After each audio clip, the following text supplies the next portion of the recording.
Where the fuck was spring, Darren Aronofsky? No, I'm kidding. Anyone who watches my main channel will get that. But yeah. Requiem for a Dream is a movie that has stuck with me for, I think, almost 24 hours now. And that should tell you that I really like the movie. Now, I'm not usually an Aronofsky type of guy. Pie kind of looks a little bit full of itself for me. The other movies don't really interest me all that much. He worked on the game Soldier Boys, the FMV video game. If anyone's seen Requiem, you might know what that is, which is a really interesting credit. But yeah, I like Requiem for a Dream, and I think anyone who hasn't seen it yet, and anyone who can sort of handle the subject matter that it talks about, should definitely check out the movie. So, to start off, the one thing I've noticed about the movie, and the one thing I really like about it, is the fact that it doesn't take anything slow. I think a lesser director, if given this story, would try to pace it out at least to like 2 hours, maybe even close to 3 hours. And, you know, that's not what Darren does in Requiem for a Dream. He takes it to, I think, a good hour and a half. And even with that, we are able to feel the entire weight of everything from that movie. We are, like I think a lesser movie, of course, would like slow the pace down, like make the highs too long and make the lows a little bit too lingering. Like, it definitely has a really great balance. Like, when it starts off, the characters are moving up in the world, and they're at their best moments, right? They're at their highest highs. And then, after, it just instantly drops off and never really comes back for them after that. And, like I said, a lesser movie would linger way too much on the highs and almost glamorize the subject matter of the movie way too much. Another thing, and I actually forgot to write this down, is I really like the destination that they had for the movie. They shot the entire thing in Coney Island, and I don't know how many people are familiar with Coney Island and the history around Coney Island, but to basically start off, Coney Island back in the 90s, back really early in the 20th century, was this very, alright, played this beat. Let's see what else we have here. Ninth Wonder instrumentals. Let's see what we have. Yeah, this will work. So, yeah. Coney Island started out in the 20th century as a very popular tourist destination for, a lot of people. It was called the playground of the world. I think that was the distinction that was given.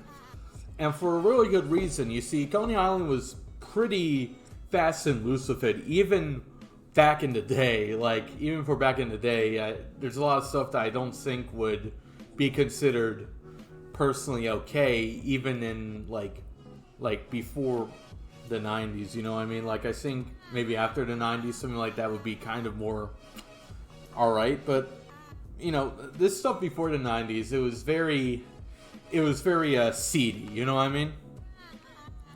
And at some point, 40s, 50s, somewhere around there, a mayor, a politician who had a real big issue with the way Coney Island was run, and also a lot of the people that lived there, right? And there's a lot of political and social implications to talk about there, but ultimately he decided to just cripple Coney Island. And Coney Island for a long time was kind of just this past thing, like that Coney Island was this big thing in the past. And honestly, it works very well, and it also makes for a very beautiful location for Requiem for a Dream, because I think if they went somewhere with like Bronx and Queens, it'd be too like deep in sort of like the like hip hop scene, you know what I mean? Like, it would have way too much of a foot there, and I think people would just like assume it was an urban flick or a gangster movie from like this offset, like it's in the Bronx and all that, right? But like Coney Island is like, especially I think recently they're trying to fix it up and trying to make it look like the old Coney Island. But back in the day, it's basically like a wasteland almost, like completely decrepit. All the like there's roller coasters and whatnot that are just covered in moss. It's a really beautiful just location to shoot on, and I'm somewhat upset that not a lot of movies really took use of the way Coney Island looks and just Coney Island in general. I think Ralph Bakshi set a few movies in Coney Island. And what's good looking? I can't remember the name of it, but it's one of his later '80s films that isn't all that good.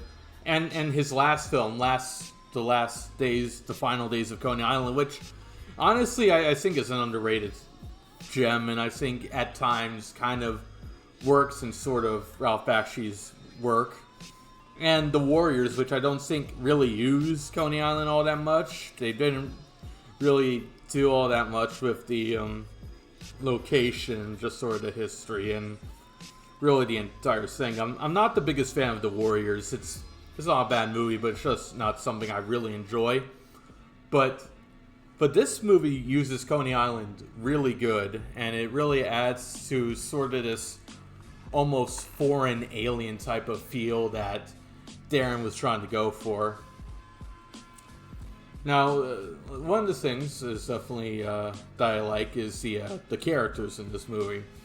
And the thing about the characters is that they are unlikable, but you don't hate them. You know what I mean? Especially near the end, you're not rooting for their downfall, which is really hard to do. Especially the main character, Harry Goldbin. I'm just going to call him like Harry Gold because I can't remember the last thing. And I feel like I'd fuck it up and say Goldbladder, right? But yeah, Harry Gold is someone who does kind of really scummy shits throughout the movie, especially near the end. It's someone you wouldn't expect to really like have any sympathy for, but you can honestly, like the way his just sort of story goes out, it's honestly really tragic, you know. And his girlfriend, right? His girlfriend, I want to say Stone Glass. I should probably, you know what? Let me look these names up because it's not that I don't remember them. It's just that they're very I don't remember them. But no. The characters' names are just hard to remember because they're very pedestrian. You know what I mean? For the most part, and their names aren't even that important except for like one whose name is mentioned multiple times throughout the movie. And Maureen Silver, who plays Harry Goldfarb's girlfriend. She starts off very early in the movie as this almost, just the typical love interest, but the more it goes on and the more bullshit that Harry puts Maureen through, she starts developing a personality and you start to really feel for her. And the way the movie ends is it ends on this very tragic but beautiful note for her that I think, a lot of writers will never really encapsulate a moment like that. Like, I don't want to get too personally into this other project. I'm trying not to be super fucking antagonistic to anything else, but like I said, a lesser project would not understand the intricacies of something like Maureen Silver's sort of character arc, and this movie gets it perfectly, right? And Tyrone C. Love, who I'd say is probably the weakest character in the bunch, but not for like any personal reason, because Marlon Wayans, right? He does a fucking fantastic job. A lot a lot of these comedian actors, like, you start off, like, all comedian actors are even better drama actors than, I think, even most drama actors. And you can also say the same way for the other way around. I mean, we could talk about the guy who was in Naked Gun and, Airplane and all his success, right? But yeah, Marlon Wayans was really good in this movie, and his character is interesting. I don't think I really can pinpoint a perfect point on Marlon Wayans' character Tyrone C. Love, because he's almost surreal in a way, you know what I mean? Like the way he acts, the way he moves, the way certain scenes are shot, like it's almost uncanny in a way, and uncanny in a very good way. Now, all those characters, right? They're not likable, but once again, they aren't the most hateable people. You do, near the end, kind of sympathize and hope that they turn their lives around. But there is one character who I'm probably going to spend most of the video talking about because I really fucking like her, and I really like her story, is Sarah Goldfarb. Sarah Goldfarb not only is probably the best character in here, but probably one of the best characters in cinema in general. And I mean, the way she comes in is it's just a big fuck you to, I think, a lot of the people that would probably be watching this movie, who are going to be looking at characters like Tyrone and Harry and Mary, and then just think like, oh, I'm not an addict. I'm not like those people. Those people are fucked up in the head. Like, I'm a normal person. And Sarah just brings it down to this very uncomfortable, very personal level that I honestly think if she wasn't in the movie would not be as good. It'd be sort of just like a run-of-the-mill morality play, right? But I would also make the argument that if all those other characters were cut out of there and it was just Sarah Goldfarb's story, it'd still be a really great movie. Like, she is amazing in it. Ellen, I can't pronounce her name. Ellen Burstyn, I think that's how you pronounce it, right? Does really great in this movie. You might remember her from The Exorcist.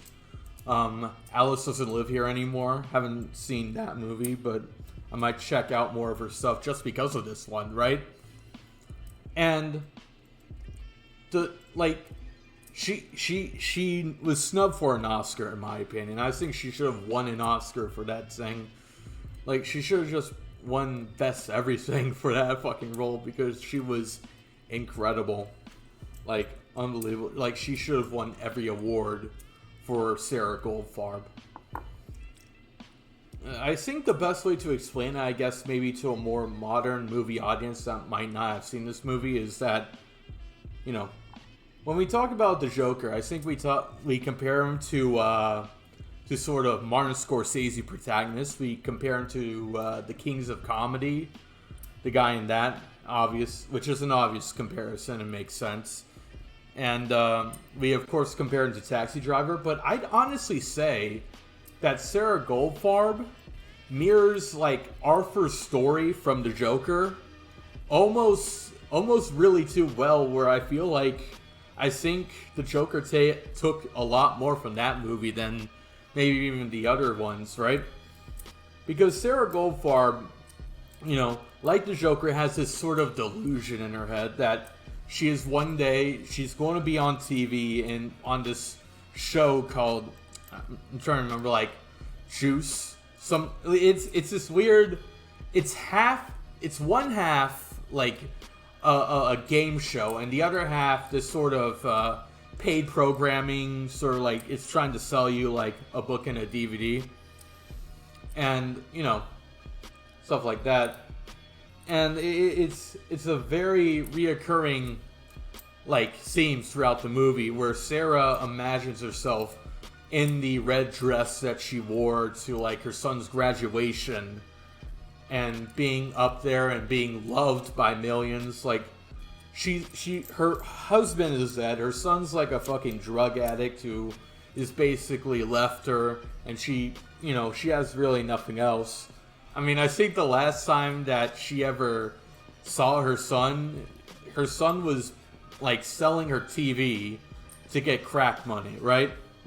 Like it's a very harrowing thing. Another thing I really want to talk about before I forget is, like, once again, like I said, they don't hang on the highs too much, and in fact, like, when you watch it, the lifestyles that these people live when they're like fucking on drugs and shit is really disgusting. It's really lame. But like the way Darren makes them think that this is like the coolest thing ever, like these people act like this is like the coolest shit. Like they're living like this cool ass party life, when in reality they're just fucking druggies who are doing nothing but like listening to fucking records and partying with a bunch of other drug addicts and, not really making it anywhere in their life. And then they sell drugs, and that leads to a whole other mess of things, right? So yeah, once again, Sarah Goldfarb wants to be on TV and she wants to be loved, but she realizes that she can't fit in her red dress. Everything's going wrong. She tries to get her hair dyed red, but it looks more orange. And she originally starts to dye, and that's, I think, where it hits even more closer to me, because she does have an addiction. At the very beginning, she overeats, right? So she's trying to start a diet, and this is something I actually did when I went on my diet recently, is that you sort of try to go for the most extreme, and you just try to be like, okay, this is what I'm doing from now on, right? And it doesn't work. It like literally doesn't. She can't handle it. And then someone basically says, "Oh, I know a friend who has been taking these pills, and it's been helping her. She lost 50 pounds, right?" And so she decides to start taking the pills, and at first, like, everything is going great for her. And nobody really calls her out, except for, ironically enough, her son Harry. And it leads into this really great monologue that if you're not going to at least see the movie, you at least need to see this monologue, because it is obviously like Ellen Bernstein was trying to implement some of her old Hollywood stuff into it, right? Because she is an older actress, and this monologue is really great, and it really just explores her character in 3 minutes so well and so wonderfully, and it's just a really great watch. And like I said, the sort of journey of Arthur Fleck is very similar to hers, but almost in a completely different way, because Arthur Fleck is on medication from the start of the movie, and then he just sort of stops taking medication and just sort of realizes the bullshit of life, right? And Sarah Goldfarb, is not on medication at the beginning, and then she takes it to like make her stop eating, and she gets like more mentally distorted. Like her whole worldview gets like distorted into this like magical land, like imaginary world where everything is great. And one of the things also that I think really grounds her stuff is that a lot of the stuff, like a lot of her scenes, are almost played in a way like comedy, you know what I mean? Like, a lot of her stuff has a lot of like very comedic scenes, but none of it's funny. And it's sort of, once again, it's just sort of this like fuck you to any people who are probably in the audience watching this, judging the main three, right? Because it ultimately shows like, yeah, you guys have an addiction, but guess what? Your addiction isn't cool. Your addiction doesn't have these amazing shots and this gritty atmosphere. Your addiction is stupid, mundane, and it will still kill you, or even worse if you don't get off your fucking addictions. And, you know, it, it's just a really incredible piece of, like, writing and directing. And I honestly can't say enough good stuff about just sort of the way the thing's shot, and, you know, everybody's individual journeys, right? I also just want to say this because I think because of Suicide Squad, everybody judges him now, but Jared Leto's a good actor, and you guys need to give him his flowers, right?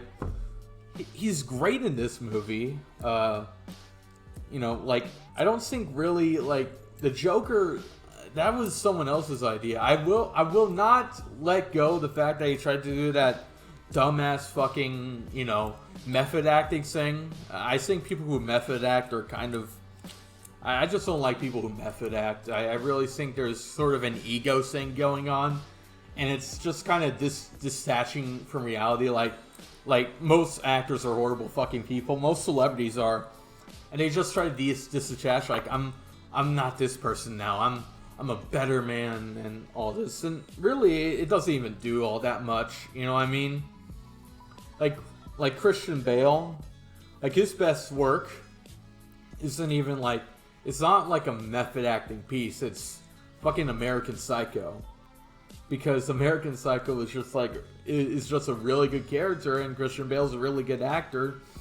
You know, these people don't need to method act, but they do it because they just want to sort of escape into their own little worlds, because, you know, they're rich and they're famous, and they're also just assholes and probably shady people behind the scenes. That's a whole other can of worms I'm not going to go into right now, but yeah.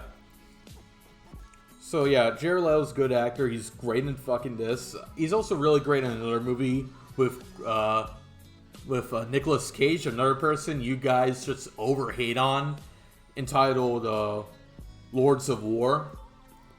Really great stuff. And I mean, when you first see him, it feels kind of corny, but, like, the more you watch the movie, the more you sort of realize that he's a good character. Not as good as, of course, Cage, who I think does the best performance of his fucking life on that movie, but still. So yeah, the reason why spring is on the film, the reason to my other self, you know, spring represents a birth, right? And summer represents the growth, right? And this is emphasized by the characters growing in sort of their works and sort of their goals and ambitions. And fall is the harvest. Fall is when you take all the crops and you basically just sell them, and you know, it's over. Like, the crops are gone, and you're left with winter, which in winter, anything that is still alive and anything that is still around will now die. And there is no more spring after that. I'm not gonna say anything more about that because I don't want to spoil this movie, because I want you guys, if you are into a movie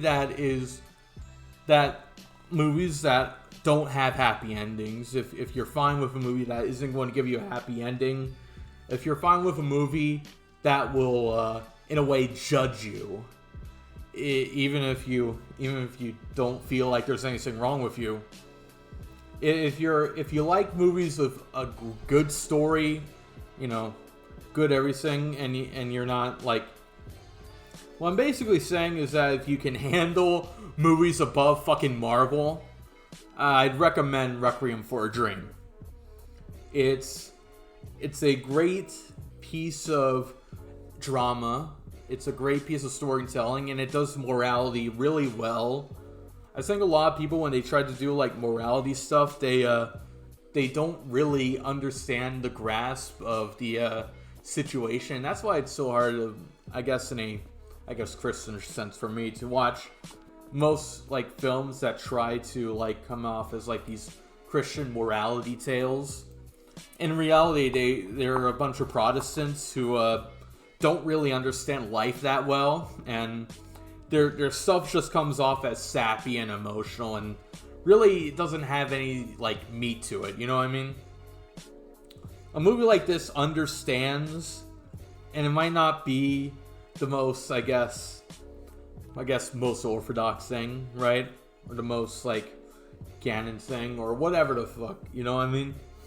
Like, it's not a Christian movie, definitely, but it's definitely a movie that understands the ills and vices of the world, portrays them in a very realistic way, and is able to convince you why these things are wrong and why you should avoid them. And that's all I have to say. Watch Requiem for a Dream. I think it's on a few free streaming platforms right now, so you really have no other excuse not to watch the movie. And if you're still not sure about that, I guess you can pirate it if you're that, like, anti giving anyone money. And I kind of understand with the Hollywood system, I really do. But like I said, it's free, legally free. You can watch it that way, or you can just watch it illegally. But I recommend watching the movie. I think it's a really good movie, and I think you definitely should check it out. It's worth your time. I'm not the biggest Darren Aronofsky fan, so that should really tell you something about what I think about the quality of the movie. You know what I mean? So yeah, that's all I want to say. I wanted to do this video. I'm definitely going to focus more. I'm still going to probably do some more rants every once in a while, but I definitely want to focus more into talking about media that I like movies and music and whatnot, because that's what I live for. That's what I fuck with. I fuck with good art, and I want to talk about good art. That's basically it. So yeah, I hope you guys enjoyed this video, and I'll see you guys when I see you guys. Alright, peace.